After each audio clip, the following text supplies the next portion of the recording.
नमस्कार दोस्तों, हर हर महादेव दोस्तों। आज मैं आपको हरतालिका तीज के बारे में बताऊंगी दोस्तों कि हरतालिका तीज क्या है और क्यों मनाया जाता है दोस्तों। 2023 में हरतालिका तीज कब है, किस तारीख को है दोस्तों, और पूरी पूजा विधि और कथा सब के बारे में मैं आपको बताऊंगी दोस्तों कि शुभ मुहूर्त क्या है हरतालिका की पूजा करने का। तो चलो दोस्तों शुरुआत करते हैं। हरतालिका तीज के दिन महिलाएं भगवान शिव व माता पार्वती की पूजा करती हैं दोस्तों और सुख वैवाहिक जीवन तथा संतान की प्राप्ति के लिए प्रार्थना करती हैं दोस्तों। हिंदू धर्म में हरतालिका तीज का विशेष महत्व है दोस्तों। हिंदू पंचांग के अनुसार हर साल हरतालिका तीज व्रत भाद्र मास के शुक्ल पक्ष की तिथि तृतीय तिथि को रखा जाता है। हरतालिका तीज को सबसे बड़ी तीज मनाया गया है। हरतालिका तीज में भगवान शिव और माता पार्वती की विधिवत पूजा की जाती है दोस्तों। मान्यता है कि इस व्रत को करने से अखंड सौभाग्यवती की प्राप्ति होती है दोस्तों जो हरतालिका तीज व्रत है दोस्तों बहुत ही कठिन व्रत है। सबसे कठिन व्रतों में से एक माना गया है दोस्तों। इस दिन सुहागन निर्जला व निराहार व्रत रखकर पति की लंबी आयु की कामना करती हैं।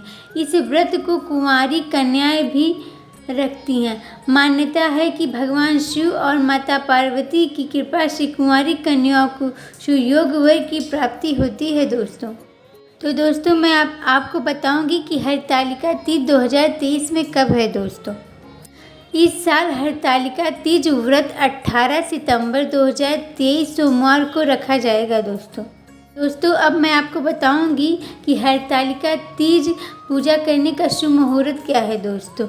हिंदू पंचांग के अनुसार तृतीय तिथि 17 सितंबर 2023 को सुबह 11:08 पर प्रारंभ होगी और 18 सितंबर को दोपहर 12:39 पर समाप्त होगी दोस्तों। 18 सितंबर को सुबह से शाम हरतालिका पूजा मुहूर्त शुभ है दोस्तों। 6:07 से सुबह 8:34 तक है। पूजा की कुल अवधि 2 घंटे 27 मिनट की है दोस्तों। हरतालिका तीज व्रत इस साल कई शुभ संयोग में रखा जाएगा दोस्तों। तीज के दिन रवि योग के साथ इंद्र योग बन रहा है दोस्तों। ज्योतिष शास्त्र के अनुसार इन योग में व्रत रखने से सुख समृद्धि की प्राप्ति होती है दोस्तों मैं आपको अब बताऊंगी कि हरतालिका तीज व्रत की विधि क्या है दोस्तों। हरतालिका तीज में श्री गणेश भगवान शिव और माता पार्वती की पूजा की जाती है दोस्तों। सबसे पहले मिट्टी से तीनों की प्रतिमा बनाएं और भगवान गणेश को तिलक लगाकर ध्रुव अर्पित करें। इसके बाद भगवान शिव को फूल बेलपत्र और शमीपत्री अर्पित करें और माता पार्वती को श्रृंगार का सामान अर्पित करें दोस्तों। तीनों देवताओं को वस्त्र अर्पित करने के बाद हरतालिका तीज व्रत कथा सुने या पढ़ें दोस्तों। इसके बाद श्री गणेश की आरती करें और भगवान शिव और माता पार्वती की आरती उतारने के बाद भोग लगाएं दोस्तों यही है हरतालिका तीज व्रत की विधि दोस्तों अब मैं आपको हरतालिका तीज की कथा सुनाऊंगी दोस्तों एक बार भगवान शिव ने पार्वती जी को उनके पूर्व जन्म का स्मरण करने के उद्देश्य से इस व्रत को महात्म की कथा कही थी दोस्तों। तो मैं शुरुआत करने जा रही हूँ दोस्तों, सुनिए आप लोग ध्यानपूर्वक दोस्तों, आपको बहुत अच्छा लगेगा। श्री भोले शंकर बोले, हे गौरी पर्वतराज, हिमालय पर स्थित गंगा के तट पर तुम्हारे अपनी बाल अवस्था में 12 वर्ष तक अंधोमुखी होकर घोर तप किया था। इतनी अवधि तुमने अन्न न खाकर पेड़ के सूखे पत्ते चबाकर व्यतीत किए। माघ की विकराल शीतलता में तुमने निरंतर जल में प्रवेश करके तप किया। वैशाख की जलन देने वाली गर्मी में तुमने पंचनिक के शरीर को तपाया। श्रवण की मूसलाधार बारिश में खुले आसमान के नीचे बिना अन्न जल ग्रहण किए समय व्यतीत किया। तुम्हारे पिता तुम्हारी कष्ट साधना तपस्या को देखकर बड़े दुखी थे। उन्होंने बड़ा कलेश होता था। तब एक दिन तुम्हारी तपस्या तथा पिता की कलेश को देखकर नारद जी तुम्हारे घर पधारे।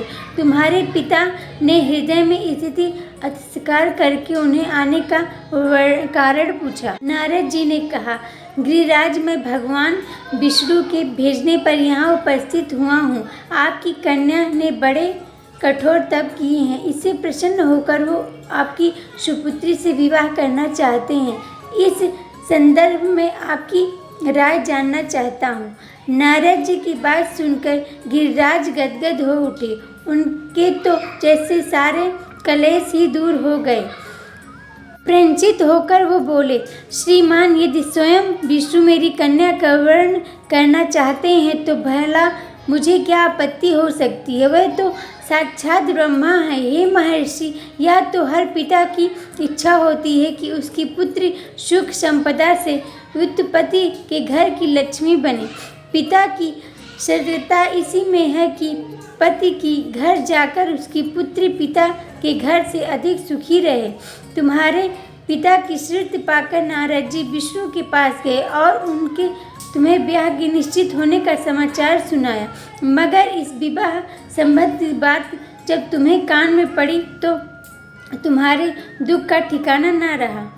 तुम्हारी एक सखी ने तुम्हारी इस मानसिक दशा को समझ लिया और उसने तुम्हें उस विक्षिप्त का कारण जानना चाहा। तब तुमने बताया कि मैंने सच्चे हृदय से भगवान शिवशंकर का वर्णन किया है, किंतु मेरे पिता ने मेरा विवाह विष्णु जी से निश्चित कर दिया है। मैं विचित्र धर्म संकट में हूँ।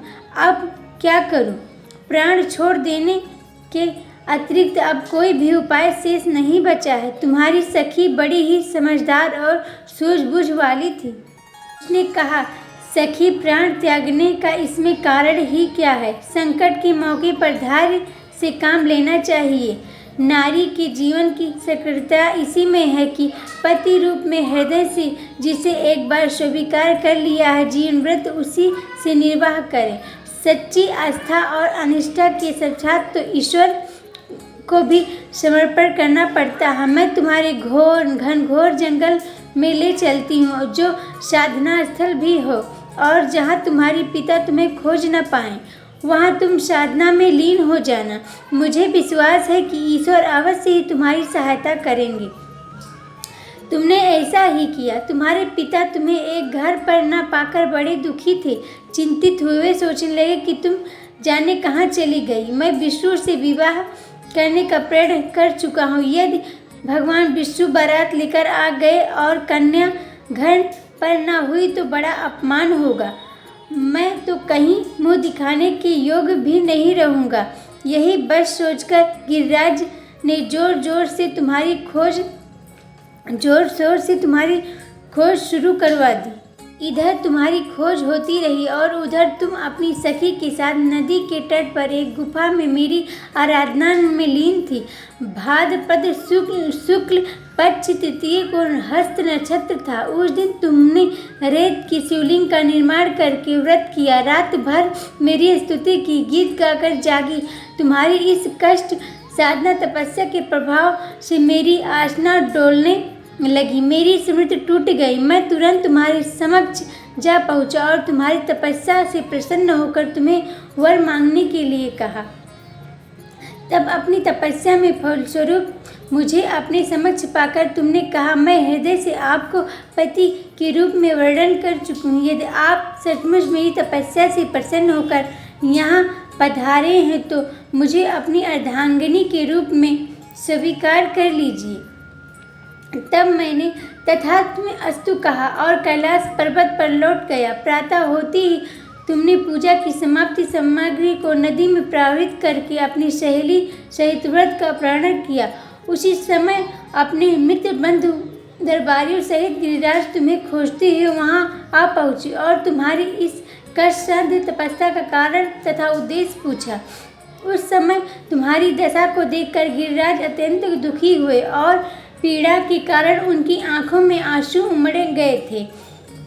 तुमने उनके आंसू पोंछते हुए विनम्र स्वर में कहा, पिताजी, मैं अपने जीवन का अधिकांश समय कठोर तपस्या में बिताया है। मेरी इस तपस्या का उद्देश्य केवल यही था कि मैं महादेव को पति के रूप में पाना चाहती हूँ। आज मैं अपनी तपस्या की कसौटी पर खरी उतर चुकी हूँ। आप क्योंकि विष्णु से विवाह करने का निर्णय ले चुके थे, इसलिए मैं अपने आराध्य की खोज में घर छोड़कर चली आई। अब मैं आपके साथ इसी शर्त पर चलूंगी कि आप मेरा विवाह विष्णु से नहीं महादेव से करेंगे। गिरिराज मान गए और तुम्हें घर ले गए। कुछ समय पश्चात स्त्रोत्र विधि विधान पूर्वक उन्होंने हम दोनों का विवाह सूत्र में बांध दिया। हे पार्वती, भाद्रपद की शुक्ल तिथियों को तुमने मेरी आराधना करके जो व्रत किया था, उस दिन फलस्वरूप मेरा तुम्हारे विवाह हो सका। इसी महत्व का है कि इस व्रत को करने वाली कुंवारियों को मनोवांछित फल देता हूँ। इसलिए सौभाग्य की इच्छा करने वाली प्रत्येक युवती को यह व्रत एवं अनिष्ठा अवस्था से पूरी करनी चाहिए।